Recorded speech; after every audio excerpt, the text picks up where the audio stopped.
ಇನ್ನು ನಾನು ಈಗಾಗಲೇ ಹೇಳಿದ ಹಾಗೆ ಪೋಷಕರು ಆರೋಪ ಮಾಡ್ತಾ ಇದ್ದಾರೆ, ಹಿಂದೂ ಸಂಘಟನೆಗಳವರು ಆರೋಪ ಮಾಡ್ತಾ ಇದ್ದಾರೆ. ಆದರೆ ಅಸಲಿಗೆ ಬೇಕಾಗಿರೋದು ಆ ಯುವತಿಯ ಹೇಳಿಕೆ. ಆ ಯುವತಿ ಏನು ಹೇಳ್ತಾ ಇದ್ದಾರೆ ಅನ್ನೋದನ್ನ ಗಮನಿಸ್ತಾ ಹೋಗೋದಾದ್ರೆ, ಪೋಷಕರ ಆರೋಪವನ್ನ ತಳ್ಳಿ ಹಾಕಿದ್ದಾರೆ ಗಾಯತ್ರಿ ಜಾಲಿಹಾಳ್. ಈ ಖ್ವಾಜಾ ಲವ್ ಜಿಹಾದ್ ಅಂತ ಸುಳ್ಳು ಆರೋಪ ಮಾಡ್ತಾ ಇದ್ದಾರೆ. ಅಂದ್ರೆ ತನ್ನ ಗಂಡನ ಮೇಲೆ ಸುಳ್ಳು ಆರೋಪವನ್ನ ಮಾಡ್ತಾ ಇದ್ದಾರೆ ಅನ್ನೋ ನಿಟ್ಟಿನಲ್ಲಿ ಆ ಗಾಯತ್ರಿ ಅನ್ನೋ ಯುವತಿ ಹೇಳ್ತಾ ಇರೋದು. ನಾವು ಸ್ವ ಇಚ್ಛೆಯಿಂದ ಪ್ರೀತಿಸಿ ಮದುವೆಯಾಗಿದ್ದೇವೆ, ಮುಗೀತಲ್ಲ, ಇನ್ನೇನು. ಆ ಯುವಕ ಯುವತಿಯ ನಡುವೆ ಪ್ರೀತಿ ಇದೆ, ಯಾರ ಒತ್ತಡವೂ ಇಲ್ಲ, ಒತ್ತಾಯವೂ ಇಲ್ಲ, ಇನ್ನೇನೂ ಇಲ್ಲ. ಸೊ ಇಬ್ರು ಕೂಡ ಇಷ್ಟಪಟ್ಟು ಮದುವೆಯಾಗಿದ್ದಾರೆ ಅನ್ನೋದು ಕ್ಲಿಯರ್. ನಮ್ಮ ಅಮ್ಮ ಮಾಧ್ಯಮದ ಮುಂದೆ ಸುಳ್ಳು ಆರೋಪ ಮಾಡ್ತಾ ಇದ್ದಾರೆ, ನಾವು ಮದುವೆ ಆದ್ಮೇಲೆ ನಮ್ಮ ತಾಯಿಯೇ ಸಪೋರ್ಟ್ ಮಾಡಿದ್ರು. ಇದು ಪಾಯಿಂಟು ನೋಡಿ. ಇಲ್ಲಿ ನಾವು ಮದುವೆ ಆಗಿದ್ದು ಅವ್ರ ತಾಯಿ ಗೊತ್ತಿತ್ತಂತೆ, ಅಂದ್ರೆ ಅವರಿಬ್ರು ಮದುವೆ ಆಗಿದ್ದು ಅವ್ರ ತಾಯಿ ಗೊತ್ತಿತ್ತಂತೆ, ಮತ್ತೆ ಅವರೇ ಸಪೋರ್ಟ್ ಮಾಡಿದ್ರಂತೆ. ಆದ್ರೆ ಈಗ ಯಾರದ್ದೋ ಮಾತು ಕೇಳಿ ಈ ರೀತಿಯಾಗಿ ಮಾಡ್ತಾ ಇದ್ದಾರೆ ಅಂತ ಹೇಳಿ ಆಕೆ ಹೇಳಿಕೆಯನ್ನ ಕೊಟ್ಟಿರೋದು. ಹಾಯ್, ಎಲ್ಲರಿಗೂ ನಮಸ್ಕಾರ. ನಾನು ನಿಮ್ಮ ಗಾಯತ್ರಿ ಜಾಲಿಹಾಳ್ ಮಾತಾಡತ್ತೀನಿ. ಇತ್ತೀಚೆಗೆ ನನ್ನ ಬಗ್ಗೆ, ನನ್ನ ಗಂಡನ ಬಗ್ಗೆ ಮುಕ್ಕಳಪ್ಪ ಲವ್ ಜಿಹಾದ್ ಅಂತ ಏನೇನೋ ಸುದ್ದಿ ಆರೋಪ ಹೊರಸಾತಾರ. ಅದೆಲ್ಲ ಸುಳ್ಳು. ಲವ್ ಜಿಹಾದ್ ಏನೂ ಆಗಿಲ್ಲ. ನಾ ಸ್ವ ಇಚ್ಛೆಯಿಂದ ಇಬ್ಬರು ಪ್ರೀತಿಸಿ ಮದುವೆ ಆಗೇವಿ, ರಿಜಿಸ್ಟರ್ ಮ್ಯಾರೇಜ್ ಕೂಡ ಆಗೇವಿ. ಆಮೇಲೆ ನಮ್ಮವ್ವ ನ್ಯೂಸ್ ಮುಂದೆ, ಮೀಡಿಯಾ ಮುಂದೆ ಏನೇನೋ ಸುಳ್ಳು ಆರೋಪ ಹೇಳತ್ತಾಳ, ಏನೇನೋ ಸ್ಟೇಟ್ಮೆಂಟ್ ಕೊಡತ್ತಾಳ. ಅದೆಲ್ಲ ಸುಳ್ಳು ಸುದ್ದಿ. ನಮ್ಮವ್ವ ಮದುವೆ ಆದ್ಮೇಲೆ ಎಷ್ಟೋ ಸಪೋರ್ಟ್ ಮಾಡ್ಯಾಳ ನಮಗೆ. ಆ ಸಪೋರ್ಟ್ ಮಾಡಿದ್ದೆಲ್ಲ ಪ್ರೂಫ್ ನನ್ನ ಕಡೆ ಐತಿ, ಅಪ್ಲೋಡ್ ಮಾಡ್ತೀನಿ ಅಂತ ನಾನು ನಿಮಗೆಲ್ಲ ತಿಳಿಸ್ತೇನೆ ಅಂತ. ಅದೇನೇನು ಪ್ರೂಫ್ ಅಂತಂದು ಈಗ ಯಾರು ಮಾತು ಕೇಳಿ ಮಾಡತ್ತಾಳ ಗೊತ್ತಿಲ್ಲ, ಯಾರು ಮೈಂಡ್ ವಾಶ್ ಮಾಡ್ಯಾರಂತೂ ಗೊತ್ತಿಲ್ಲ. ಆಮೇಲೆ ಹುಡುಗಿ ಮೈಂಡ್ ವಾಶ್ ಮಾಡಿ ಮುಕ್ಕಳಪ್ಪ ಕರ್ಕೊಂಡು ಹೋಗ್ಯಾನಂತ ಹೇಳತ್ತಾರ. ನನಗೆ ಯಾರು ಮೈಂಡ್ ವಾಶ್ ಮಾಡಿಲ್ಲ, ಏನು ಮಾಡಿಲ್ಲ. ನಾ ಸ್ವ ಇಚ್ಛೆಯಿಂದ ಇವ್ರ ಕಡೆ ಬಂದೀನಿ. ಆಮೇಲೆ ನನಗೆ, ನನ್ನ ಗಂಡಗೆ, ನನ್ನ ಗಂಡನ ಫ್ಯಾಮಿಲಿಗೆ ಏನಾದರೂ ಅಪಾಯ ಆದ್ರೆ ಕಾನೂನಿಂದ ನಂಗೆ ನ್ಯಾಯ ಸಿಗ್ಬೇಕಂತ ಕೇಳ್ಕೊತೀನಿ. ನೀವು ಮಾತ್ರ ಏನು ನಂಬಕ್ಕೆ ಹೋಗ್ಬೇಡ್ರಿ. ಈ ಸುದ್ದಿ ಏನೇನೋ ಸುಳ್ಳು ಹೇಳಾಕತ್ತಾರ.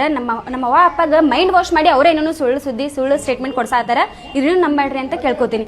ಹಾಯ್, ಎಲ್ಲರಿಗೂ ನಮಸ್ಕಾರ. ನಾನು ನಿಮ್ಮ ಗಾಯತ್ರಿ ಇದೇ ವಿಚಾರಕ್ಕೆ ಸಂಬಂಧಪಟ್ಟಂತೆ ಡೀಟೇಲ್ಸ್ ಕೊಡ್ತಾರೆ ನಮ್ಮ ಹುಬ್ಬಳ್ಳಿ ರಿಪೋರ್ಟರ್ ಮಲ್ಲಿಕ್. ನೇರ ಸಂಪರ್ಕದಲ್ಲಿ ನಮ್ಮನ್ನ ಜಾಯ್ನ್ ಆಗ್ತಾ ಇದ್ದಾರೆ. ಮಲ್ಲಿಕ್, ಈ ವಿಚಾರ ಬಹಳಷ್ಟು ದೊಡ್ಡ ಮಟ್ಟದಲ್ಲಿ ಚರ್ಚೆ ಆಗ್ತಾ ಇದೆ ಮತ್ತು ಬೇರೆ ಬೇರೆ ನಿಟ್ಟಿನಲ್ಲೂ ಕೂಡ ಚರ್ಚೆ ಆಗ್ತಾ ಇರೋದು. ಲವ್ ಜಿಹಾದ್ ಲೆವೆಲ್ಗೂ ಹೋಗಿದೆ. ಆದರೆ ಅಸಲಿಗೆ ಆಗಿದ್ದೇನು, ಈಗೇನೆಲ್ಲ ಬೆಳವಣಿಗೆ ಆಗ್ತಾ ಇದೆ ಪ್ರಕರಣದಲ್ಲಿ?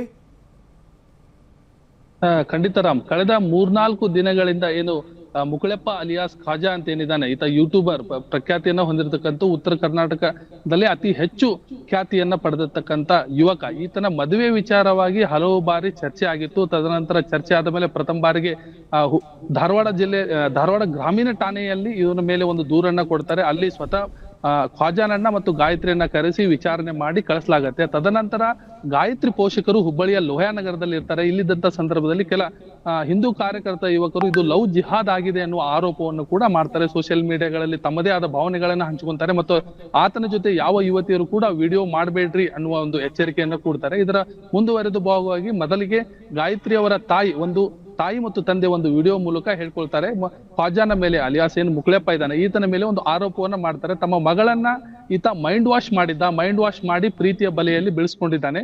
ಯೂಟ್ಯೂಬ್ ನ ವಿಡಿಯೋ ಮಾಡ್ಲಿಕ್ಕೆ ಅಂತೇಳಿ 2-3 ದಿನ ಈ ತರ ಕರ್ಕೊಂಡು ಹೋದಂತ ಸಂದರ್ಭದಲ್ಲಿ ನಮ್ಮ ಮಗಳನ್ನ ಮ್ಯಾನಿಪುಲೇಟ್ ಮಾಡಿದ್ದಾರೆ.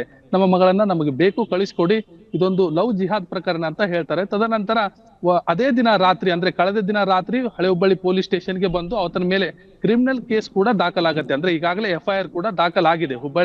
ಹಳೆ ಹುಬ್ಬಳ್ಳಿ ಪೊಲೀಸ್ ಸ್ಟೇಷನ್ ಅಲ್ಲಿ ಕಿಡ್ನಾಪ್ ಪ್ರಕರಣ ಕೂಡ ದಾಖಲಾಗಿರುವಂತದ್ದು ಮತ್ತು ಜೀವ ಬೆದರಿಕೆ ಸೆಕ್ಷನ್ಗಳನ್ನು ಕೂಡ ಅದರಲ್ಲಿ ಈ ಪ್ರಕರಣ ದಾಖಲಾದ ನಂತರ ಇದೀಗ, ಅಂದ್ರೆ ಈ ದಿನ ಮುಕುಳೆಪ್ಪನ ಪತ್ನಿ ಗಾಯತ್ರಿ ಏನಿದ್ದಾಳೆ, ಗಾಯತ್ರಿ ಇದೀಗ ಸ್ವತಃ ಒಂದು ವಿಡಿಯೋ ಮೂಲಕ ಸ್ಪಷ್ಟನೆಯನ್ನ ನೀಡಿದ್ದು, ತಾನು ಯಾರದೇ ಒತ್ತಡಕ್ಕೆ ಮತ್ತು ಯಾವುದಕ್ಕೂ ಮದುವೆ ಆಗಿಲ್ಲ ಮತ್ತು ನನ್ನನ್ನು ಮೈಂಡ್ ವಾಶ್ ಮಾಡಲಾಗಿಲ್ಲ, ನಾವು ಪ್ರೀತಿಸಿ ಮದುವೆ ಆಗಿದ್ದೇವೆ, ನಮಗೆ ರಕ್ಷಣೆ ಬೇಕು ಅಂತೇಳಿ ಪರೋಕ್ಷವಾಗಿ ವಿಡಿಯೋ ಮುಖಾಂತರ ಬೇಡ್ಕೊಂಡಿದ್ದಾರೆ ರಾಮ್.